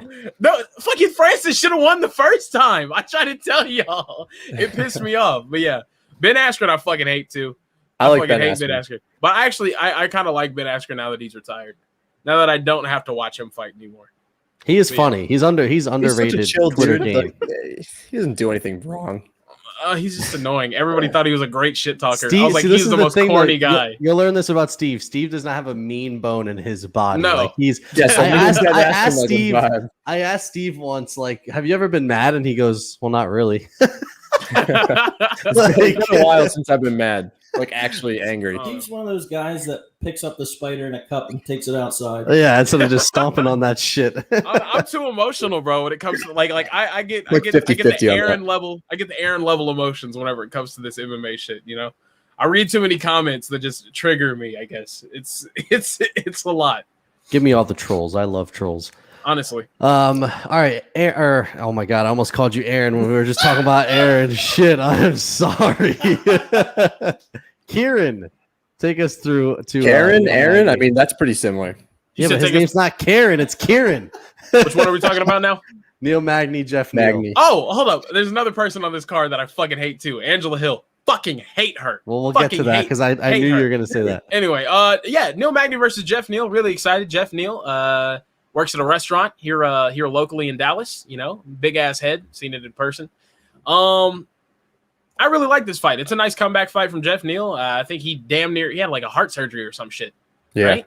Yeah, Yeah. Is this his first fight back since then, or No, he fought Wonder Boy. Wonder Oh yeah, Boy, he got fucked up by Wonder Boy. Yeah, He okay. did. So I'm glad he's getting a rebound fight against Neal Magny because Neal Magny loses against every elite, like every version of elite competition that he faces, whether it's a striker, wrestler, grappler, it doesn't matter. You don't He think just- he can wrestle fuck Geoff Neal?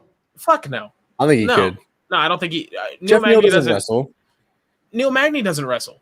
He can grapple the shit out of people. Man, he gets grappled the shit out of by people that I mean, Geoff Neal has decent enough takedown defense to give him some problems. What I do think he'll have the issue with though is Neal Magny's length, because that's something that a lot of people don't deal with well. But for instance, Michael Chiesa in his last time out, a guy coming up from 155, flowed on Neal Magny shit. But that was also Magny being an idiot and going directly at Chiesa when he should have been keeping the distance but didn't. You know what I mean?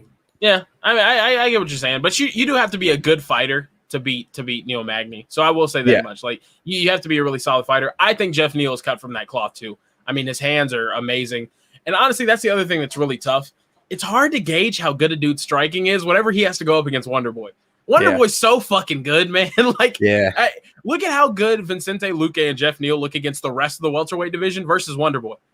I mean, that spicy mayo hating freaking boy can crack, man. I tell you what, Wonder Boy might think that pepperoni slices are spicy, but he's got some flavor in his punches, dude. It's crazy. Anyway, I got Geoff Neal in that fight. Give me Geoff Neal via, you know, I like him being motivated and coming back. Give me Geoff Neal via first round finish. I know that's gonna be really hard because Geoff Neal's a tough out, but give it to me. Black on black crime. I want it. Violence.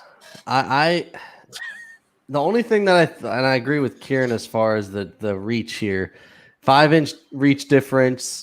Neal Magny 6'3", Geoff Neal only 5'11". I just been pretty unimpressed with Neal Magny. His fight style is so damn boring, man. And I just, you know, like you look at his last 3 wins, Anthony Rocco Martin, tough guy, but nothing impressive. Robbie Lawler, end of his career. And Li Jingliang is a good win, especially after what we saw against Santiago Ponzinibbio, which was a decision win. But Geoff Neal, you look at the 3 losses he has. The one dude I don't know, but his 2 losses or to Stephen Thompson and Kevin Holland. So he's beat Mike Perry, Nico Price, Bilal Muhammad. Those 3 wins are pretty decent, especially with the way Nico Price has looked and Bilal Muhammad has looked. Mike Perry at that time too was kind of a killer. Yeah. So and he lost to Kevin Holland back way back in the day. like way back in regional MMA days. Yeah. So I like Jeff Neal here. Neal Magny is a tough dude. And he's got decent cardio. Jeff Neal at times the cardio can be an issue, but he did look really good. And as far as cardio wise in the 5 rounds against Wonderboy, ate a lot of damage. I think Magny has to wrestle. Neal's got good power. I'm gonna go Neal by KO, but my gut's kind of telling me decision. I feel like it could be a decision win where he just kind of pieces Magny up throughout the fight. I think it honestly could be a boring fight, if I'm being honest with you. I think it could be too. That's any Neal Magny fight, though. That's why I love when Lorenzo. Because I think it's going to be. I think it's going to be a fight where Jeff Neal is trying to find that calculated shot because of the height difference, and Magny's going to be so hesitant to go in for like any sort of takedown because of the height difference. Because when you're that tall, it's hard to shoot on it's hard to shoot on a guy that's 5'11" when you're how tall. So I feel like it's going to be a fight where it's just a feeling out process for 3 rounds, and we might see a couple. The only other thing is maybe Magny, throws a couple leg kicks out there and batters the legs of Jeff Neal. Maybe that's the way he wins. I don't know. It's a weird matchup. It is weird, but it's an awesome matchup. I think Neal Magny, he kind of struggles when he gets like that top 10 ranked opponent, but he's super well rounded. Like we see that in a lot of his fights. Like he can go to the ground, he can strike. He doesn't have the knockout power. Like he doesn't have the one shot knockout power. And generally, if he goes to the ground, like he's very controlling, doesn't necessarily finish people on the ground either, doesn't have like insane ground and pound. So I would definitely see like if it's going to be Magny, it's going to be take it to the ground, drag this one out for the 3 rounds. Neal definitely would want to stand up and strike and try to land those hands because he did in that Wonderboy fight. It took him like 4 rounds, but in like rounds 4 and 5, that's when he kind of started landing the shots on Wonderboy. So he definitely has some cardio. He obviously has the knockout power. I like Neal here to get the job done. I do think Magny is a solid play. Like I do think sometimes we sleep on Magny because he's so damn boring, but the dude is very talented. He's got the 5-inch reach. That's pretty nuts. He's got a 4-inch size advantage. So I wouldn't be surprised if Magny goes in there and gets the job done, but I'm going to take Neal. I'll go by TKO as well. Interesting. You want me to take you into the next one? We got to get Carey, man. Gotta get Carey, man. Oh, yeah, you got to get Carey. My fault. Jeez, I keep forgetting about Carey, man. I'm sorry, Carey. God, it's all right. That's one free booty pick. Don't worry. He's got you, man. You're good. We got Neal versus Neal, 500 if you want to cop a feel. I think Neal's going to make Neal. I'm taking Neal TKO. That's 4 Neal TKOs. Not going to happen. I'm going to bet Magny by submission. Dang. Who's the favorite in that? Do you have it up by any chance? Jeff Neal is. Yeah, Jeff Neal. Is it big? It's pretty close. It's Jeff Neal is minus 195. Magny is plus 155. Okay. But Magny sub. Magny decision is not even a bad play. Yeah, could be that too. Next one, Amanda Ribas versus Angela Hill. Kieran, I don't know if you wanted to I'm taking this. That's your girl. Angela Hill. I just want to put this out there quick. Angela Hill lost to Randa Marcos. She has improved so much since then. I know. To be honest, and this is the thing that I hate too. This is the thing that I hate. Fucking hate saying this, bro. She's been looking not horrible recently. Can I say one other thing too? I'm not saying good, but she's been looking not horrible. Yeah, go ahead. Similar to Randa Marcos, Angela Hill's UFC record, 8-9. Oh yeah. Yeah, no, her record's fucking terrible. Sub 500. She's already been cut and then came back. She got subbed by Rose and then lost to Tisha Torres. Came back after winning the Invicta Championship. So obviously she is on this level of competition. So I can't hate on her that much. She's back and forth, but if you're a champion in other lower weight class, lower promotion, I really hope Amanda Ribas gets it done, though. I don't think she will. Angela Hill's fight style upsets me. And the fact that she was saying that she was dropping dudes and sparring and bragging about it on Joe Rogan's podcast. And then guys in her gym were like, huh? What happened? It's like, I never got dropped by her. It was funny. But no, just she has gotten the shit end of the stick, though, to be honest with you, though. She should honestly be looking at a 6-fight win streak right now. She lost 2 out of her last 3. 2 of those were to split decision by Claudia Gadelha, which she won that fight. And then also she beat Michelle too. Yeah, I thought she beat Michelle Waterson, who's my baby girl anyway. Yeah, and Amanda Ribas got fucking blasted her last time out, which I think caught everybody by surprise because everyone was really high on her. And Marina Rodriguez went out there and fucked her shit up. And now Marina Rodriguez is going to be fighting on the same card as her right after, which is pretty funny. Just imagine getting fucking slept, and then your next time out, you have to go walk around the same fighter hotel and all the fighter meetings and see the person that just blasted your shit right before. I think it's a very interesting matchup, though. And by interesting, I mean I don't give a fuck. So Amanda Ribas via decision. This is not getting finished. I'm looking at this card. I think I might do an underdog parlay. Ferreira, Magny, Angela Hill. I feel like those are all winnable fights for all 3 of those guys. Well, and girl. But yeah, I'm looking at this. Angela Hill, a lot of her losses are sub losses. Amanda Ribas's game is BJJ. That's what she does. She rolled around with Mackenzie Dern for 3 rounds. Yeah. She beat Mackenzie Dern. Yeah, and she did get unmotivated Mackenzie Dern. But yeah, that's not KO'd by Marina. But what I learned from Marina is she's got next level striking and power. Angela Hill is more of a just volume striker, not someone that's gonna shut the lights out. I think Ribas is someone that can kind of take control. I like Angela Hill from a betting factor, but I'm gonna go Ribas by submission. I like Ribas in this fight based on Angela Hill's prior history of being subbed and Ribas's ability to sub people. I think against top tier people, Ribas is probably getting KO'd. She kills herself to make the weight, from what I've been told, which obviously we know hampers your chin. But I don't think Angela Hill has like that massive power that's going to turn the lights off for Amanda Ribas. Yeah, I'm still trying to figure out like if Amanda Ribas, if that hype train is actually deserving.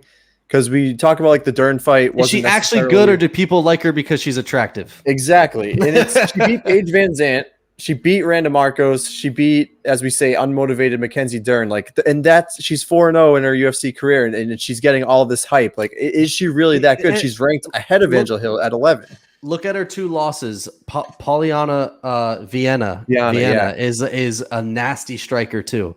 So those 2 girls that she lost to, she got her lights turned off, but against 2 girls with great striking and unbelievable power. Angela Hill does not have that power. She has just volume. That's it. I agree. I think she does have decent power, though. I think she has decent power. She doesn't have Marina Rodriguez power for sure, but I think it's interesting because it's like Hill's downfall will be on the ground. Ribas is very good on the ground. Ribas's downfall will be striking. Angela Hill has very good striking, so it's just which one is going to kind of dominate and show their style more. I want to choose Angela Hill here. She's looked great in all of her fights. In like the last 5 of her fights, she's looked amazing. The cardio is insane. The cardio is always there too, man. She doesn't put anything into those punches. That's why. Yes. You can say the same about Michelle Waterson too. 100%. I agree. That's my baby girl. I know, but damn it, I don't know. This is a really hard one. I'll ride with Ribas. I think it's still a good play. She's obviously talented. One more chance. I got to see it here. If she beats Angela Hill, I'll take her seriously. If she loses this, though, that's huge. So give me Ribas. I'll go with submission. Oh, finish. If she loses to Angela Hill, but Angela Hill's not that bad. I know. Yeah. She's 36, almost 37. I hate saying that about Angela Hill because I cannot stand 8-10 if she loses. 8-10. I just like to run the "you're fired" thing. It's so much fun for me. Gary, go ahead. Hill, I think she's going to come in here with a thrill. She's going to make a little blood spill, which reminds me, once a month for a week, you get special discounts. I'm taking Hill decision. God. Yeah, we got a Hill. All right, so that means Ribas is going to win. Perfect. We can't get the clean sweep. Next, we got Ben Rothwell, Philipe Lins. I'm snoring. I don't know if you can hear me now, but I'm snoring. Karen's casually falling asleep in this heat. Well, his heat. He's in heat. Kieran's Kieran's in heat. $10. $15. Do you make weird noises when you're in heat like a cat? Yeah. Oh, yeah. Anyway. I'll be honest. Philipe Lins, last two, he lost to Andre Arlovsky and Tanner Boser. Got KO'd by Boser. Decision lost to Arlovsky. Boser fought. Boser looked awful. Arlovsky looked all right his last fight. Ben Rothwell, he's a vet. He's fought everyone. He's got some impressive wins. He's got some impressive losses. He's fought, like I said, fought everyone. I think he's going to come out, throw tons of volume. I feel like this is a lock of the night for me. I think Ben Rothwell is going to KO him. And the lines are crazy close. It's minus 110 for Ben Rothwell, minus 115 for Philipe Lins, which is crazy because Ben Rothwell actually has a decent ground game too for a heavyweight. For me, I don't like Philipe Lins at all. How this fight is that close when Lins is coming off 2 losses, no impressive wins whatsoever. And then you got Ben Rothwell, who, he lost his last time out against Marcin Tybura, which he put on a decent performance. He just tired himself out too quick. He's got OSP, Stefan Struve, Josh Barnett, Matt Mitrione, Alistair Overeem, Brennan Vera, Brendan Schaub. I mean, he's literally fought everyone. He's lost to Arlovsky a couple times, lost to Kane, but he's fought Cain Velasquez, fought Andre Arlovsky, JDS. He's fought everyone. And, I think I can't believe that it's this close. Like, for me, this is easy betting money. Yeah. I don't like this fight at all. I think this could be a loser goes home for sure. This is a you're fired match. This is a you're fired match. Philipe Lins, like, this is a dude. He's 35 years old. Like, he came over from PFL. He was a champ there. He's 0-2 in the UFC. You named both the guys. It was Arlovsky and it was Tanner Boser. So at 35 years old, coming into the UFC, 0-2, former champ, like, I just don't really see the upside anymore. Like, this dude has not shown me anything that he belongs in the UFC. So Rothwell, obviously, kind of taking a step back. He's 39 years old, but he does have some solid recent wins with Stefan Struve, OSP. The Tybura fight, I mean, he didn't look great in that one, but that was just because Tybura can wrestle fuck you, and that's real tough. So I don't know. I don't love Lins in this one at all, so I kind of have to roll with Rothwell. So I'll go with Rothwell, and I'll go decision. I don't think he finishes him. Oof, if it's a decision, it could be a stinker, man. Kick me in the nuts and co-main. Oh my god, that'll be awful. I would rather drag my nutsack across raw carbon fiber for 5 hours than illegally stream this fight. We don't have to illegally stream it. It's Ben all on Rothwell television. Rothwell decision. Decision? Guys, we don't want to root for decision. It's gonna be like watching paint dry. It's gonna be just like that. I'm telling you, decision. God. Decision. This is a snoozer. 100%. It is a decision. I don't think Lins wins. I checked his bank statement. He's an OnlyFans subscriber, so he sins. Rothwell will make your head swell. Picking Rothwell TKO or knockout. I'm going straight knockout. I hope so. Me for too. your sake and mine. Because if y'all bring that shit up on the recap show, swear to God. For the millions and millions of MMA Stooges listeners out there, we want Ben Rothwell by knockout, so it ends early. Thank you. There we go. That, or maybe we can get an illegal upkick that'll end the fight early. All right, Steve, take us to the main event. The main event. What could have been, and is now Michelle Waterson taking on Marina Rodriguez. That it's Dillashaw versus Sandhagen? Do we just want to? It's coming soon. They rescheduled it, so it'll be here. We'll get it. Don't worry about it.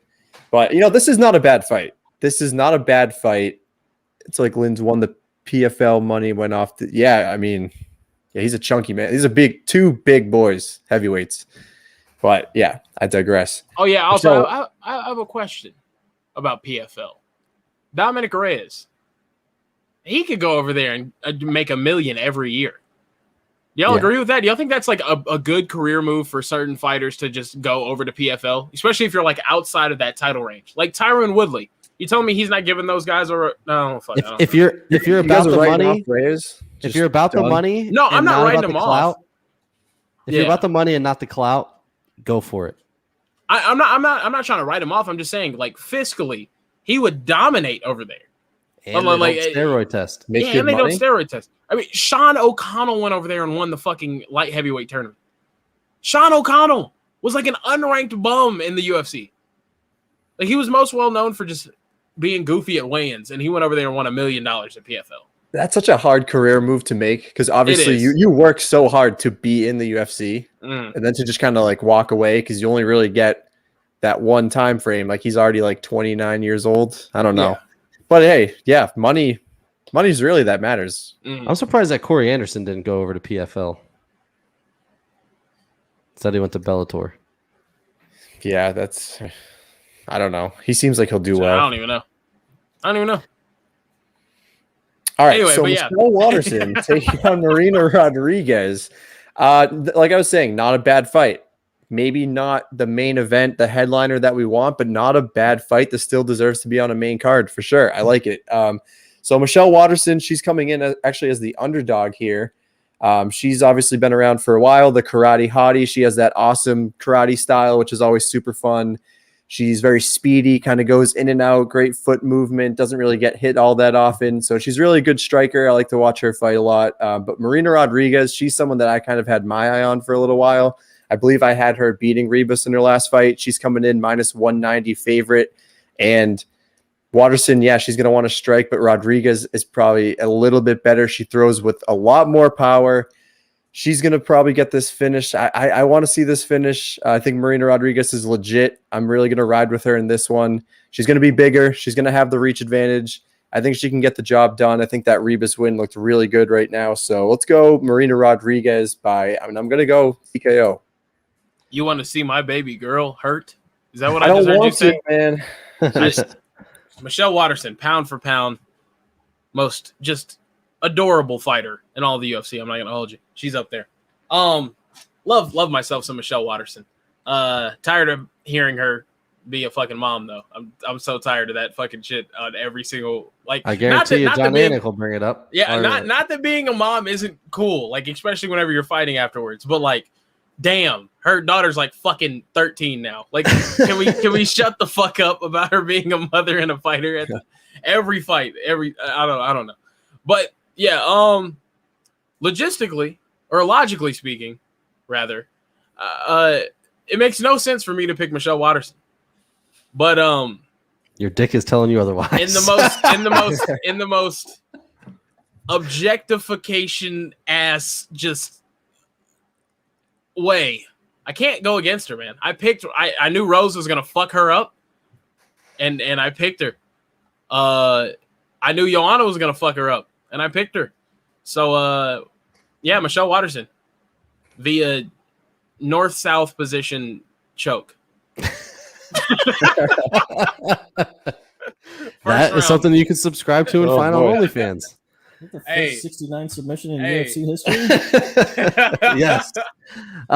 Listen, if I was picking a winner for OnlyFans, it'd obviously be Michelle Waterson, but we're not. We're picking a winner for a UFC fight, and Marina Rodriguez, I think, is going to absolutely piece up Michelle Waterson. I think she's going to beat the piss out of her.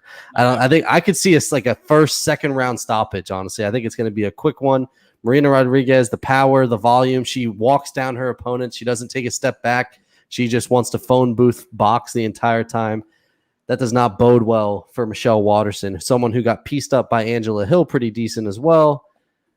I'm going Marina Rodriguez, and I am also going to go with the TKO finish. Not the 69 finish.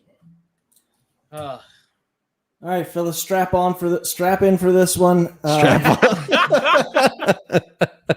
Perfect. We got Michelle, the son of water, Marina, the spot in the water where you I'm on the strap on, where you tie up your boat for a fee. That's the definition of a marina, ladies and gentlemen. Yep. So, but if you've ever seen a marina after a storm, there's a good chance it takes damage. But, however, in this case, I think the marina is going to be able to withstand the damage. I'll take Rodriguez as well. Knockout. Y'all are horrible, bro. I'm sorry. I'm letting y'all have it. when Michelle goes out there and sits on her, finishes it, I'm letting y'all fucking have it. All right. Oh goodness, so many close slip ups in this Dude, fight. I I like Michelle. I just don't think she's I gonna love win. Michelle. Sorry. Yeah, I love. I love Michelle. Like we're good friends. Michelle's a great person. She's very nice. She's great. She's wonderful. She is nice. I met She's a good Alistair mom. Overeem, and I was big as hell when I was like 17, and Alistair was like, "Why don't you like train?" It's like Albuquerque's only 9 hours away. I'd be like, "I'd be there for the wrong reasons." He was like, "What?" I was like, "Show Waterson." He was like, "Okay, fucking horny teenager." Man, you got a moment to meet Alistair Overeem, and you did it. You did that with it. 100%. That's boss. I'm not gonna lie. I felt like a gust of wind could have knocked that man out at that point. You know, just so Was chinny. that wasn't Ubereem, right? No. He diminished himself. That was like right after, all the TRT got banned, so he started getting smaller, Yeah, there's some guys, like you look at it, it's hysterical. Like you look at before the testing got crazy, and it's like, oh my god. And then you look after, and he's like a shell of himself. Yeah, he looks like he aged like 20 years. It was like, I think it was like 2 years before USADA came in. There was like TRT getting banned, and that's when you saw everybody change. Like everybody went from being like Vitor's body went from like jacked to fucking dad bod like overnight. It was crazy. He's getting jacked again, by the way. It's crazy. He's at one. He's in one, right? I don't think he's fighting right now. I think he's like. I thought he really signed retired. with one. I don't know. I wanted him to sign with Ryzen. Whoever he signs with, he better take a fuck ton of drugs. I want to see it. Give me TRT. Vitor. All right. Anything else for the good of the calls, guys? Good. Yeah. All good, man. All good. Aaron, go get yourself some AC. Go outside. I'm about to run out of here and jump in the fucking pool. I'm not going to lie to you. There you go. Do that. I am so hot. And then when you get out of the pool, make sure you wear your Sheath underwear, which, guys, we appreciate Sheath underwear. Sheath underwear, our lone sponsor on this show, and they are the greatest underwear in the world. It is now getting hot. Kieran is currently sweating and probably chafing, but it doesn't have to worry about chafing because he's got his Sheath underwear on. Perfect design, separates all the goods down there. You don't have to worry about any chafing. Super comfortable, best material. Don't be a stupid. Get some Sheath underwear and separate the sausage and the eggs, as Carrie said. And don't forget to sheath your dagger. Carrie, you're going to say something? Well, no, I was just going to say, after an entire episode of OnlyFans, we finally finished. Yes. With this episode. There you go. You heard it from this is the most active Carrie's been, which has been great on this show. I love it. Also, make sure you go subscribe to our YouTube channel. On the bottom right there, once this video is up, there'll be a little subscribe button. Hit that. Subscribe to our channel. We appreciate it a ton. Also, follow us on all social media platforms. We have so many things on there that are going up, especially on Instagram. Oh, we got breaking news. Whoa. Cerrone versus Moreno just added literally seconds ago for this weekend. That up. What Moreno? Not Brennan Moreno. Let me see if I can find anything. I don't see it. I don't see anything either. Alex Morono. Alex Morono. Oh, yeah. He just fought recently, didn't he? Or didn't? Alex Morono fights out of Houston, Texas. Looks like a penis. Oh, wait, so is that going to be the main saw event? Morono fight. He lost to Pettis. Yes, in that was Pettis' December. last fight. Sweet. So Cowboy get a dub and we'll be done. Thoughts? I'm going to go Cowboy and I'm going to go decision. Cowboy TKO right off into the sunset. See I'm ya. going Morono. You dickhead. God via damn it, dude. finish. He does look like a dickhead. Morono does look like a dickhead. So Listen, everyone going listen to the Morono. show. Cowboy Paul Felder, my top favorite fighters. I'll never choose against them, just like Kieran won't choose against Michelle Waterson. So I am going Cowboy all the time, no matter who he's fighting. I went Cowboy against Conor McGregor. Yeah, I'll pick reverse Cowboy for the win. There we go. Reverse Cowboy. All righty. $500. Yeah, that's a hefty one. But anyway, guys, yes, Sheath Underwear, check it out. Subscribe on YouTube. Go to all our social media platforms. We always got great content out there. We'll try to make some more videos for YouTube as well, but we're busy as shit, and we'll see you guys all next time.